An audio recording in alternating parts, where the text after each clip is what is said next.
You run around with losers, you will end up a loser. Unconsciously. Unconsciously, you will pick up their ways, you'll pick up their habits, you'll pick up, most importantly, their attitude about life. If you're around cynical, negative people all the time, you will become cynical and negative. So you got to watch yourself. Many of us are living out the lives of other people, living out their conclusions, living out of their consciousness. The other thing is that you begin to looking at your life and looking at what it is that you want to achieve. Another crucial thing that you must do is align yourself with powerful people. Align yourself with people that can encourage you, people that can empower you, people that you can learn from, people that you can grow from. That's very important. See, if you have people around you that can contribute to your growth. When I wanted to become a speaker, I joined the National Speakers Association.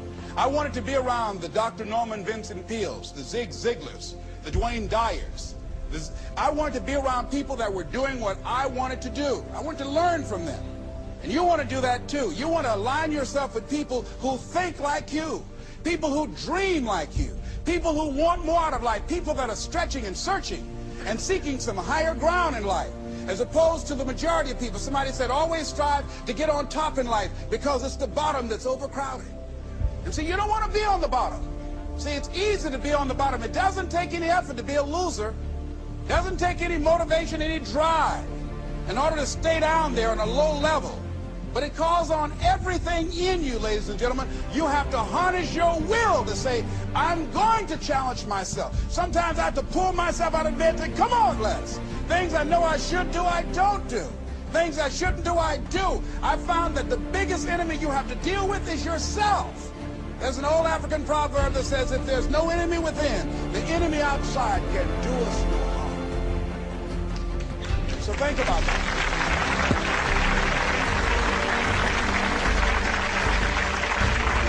So as you begin to look toward making this your decade, as you begin to look toward making your life different, as you begin to look at yourself, you've got to redefine yourself. Who are you right now? And who must you become in order to create what you want? What has to change about you? What is it that you're doing right now that would be a liability for you? As you begin to look toward the future and take inventory of yourself, what is it about you right now that you've got to leave this behind because this no longer fits? Looking at where you want to go and the kind of person that you must become, the kind of standards that you have for you. What is it that you must do differently? Repeat out to me, please. If you want to keep on getting what you're getting, keep on doing what you're doing.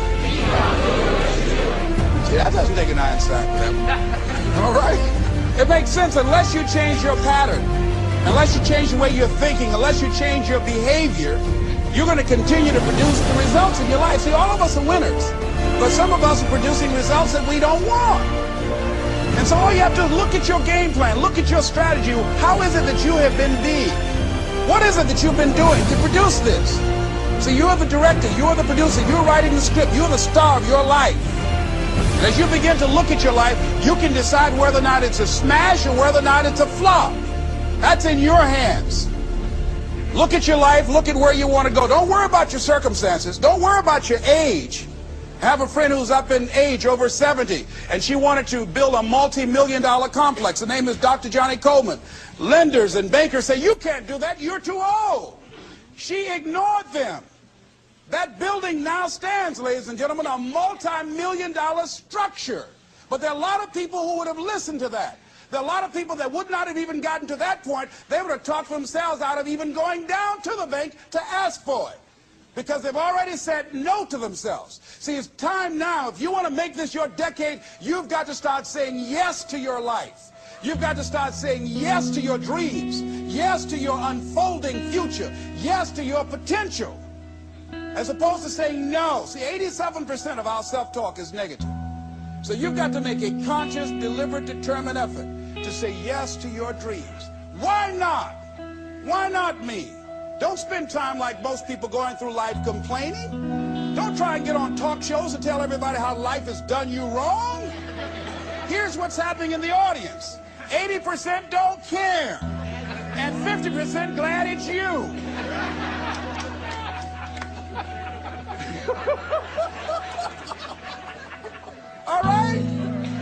so when you know that, you'll go around, oh, you know what they did to me, who cares? Get away from me before they come back.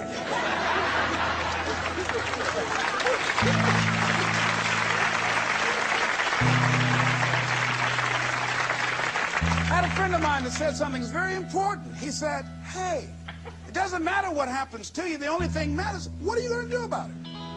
That's all that matters. Okay, life knocked you down. What are you going to do about it? How long are you going to sit there and say, you know what they did to me? How long? Who wants to hear that racket?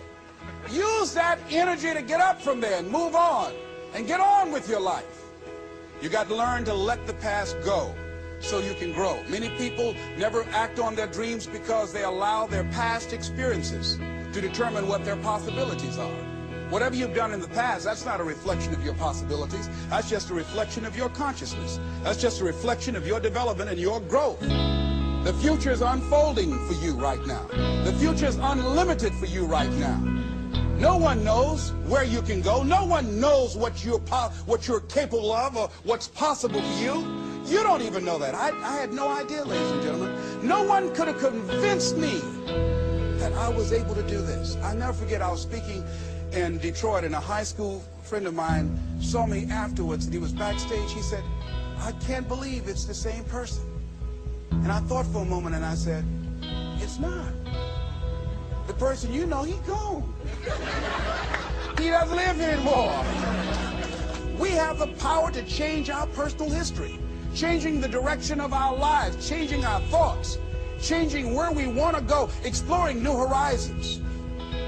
So as you begin to look at this decade and affirming that this is your decade, as you set goals that will make you stretch, that will bring out the best in you, as you begin to remove the negative, toxic people from your life, as you decide to take some chances in life, and that's one of the things that's very important. This God said, if you're not willing to risk, you cannot grow.